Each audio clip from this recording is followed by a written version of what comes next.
Ay ano ni, tubig nagikan sa isa ka bomba sa Bulilao, Mandurriao, Iloilo City, Duag Green. Building sa tupad sa mga residente, ginadudahan nga nagtugas sa among kondisyon. Si Ashley Liza, nakatutok. Masobra na duwa ka tuig nga nagamantiner sang tubig nga Duag Green ang mga pumuluyo nga nagagamit sang bomba nga ginapanag-iyahan ni Peter Villariosa sa Bulilao, Mandurriao, Iloilo City.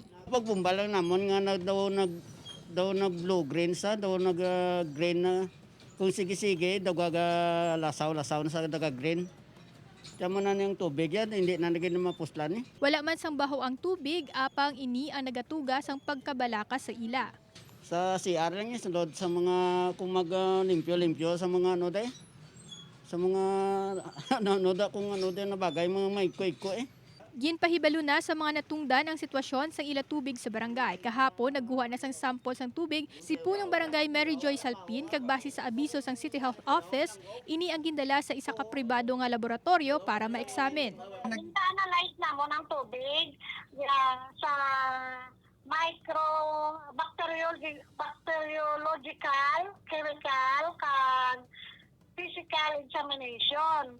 Mga duwa pa kasi mana antes magwa ang resulta sa eksaminasyon. Kung madeterminar na kung ano ang kabangdanan sang pag-green sang tubig kag kung diin inihalin, amo na kag makapatigayon sang dialogo upod sa tanan nga natungdan ang barangay. Sa karon abiso ni Kap, likawan lang anay ang paggamit sang tubig sa nasambit nga bomba.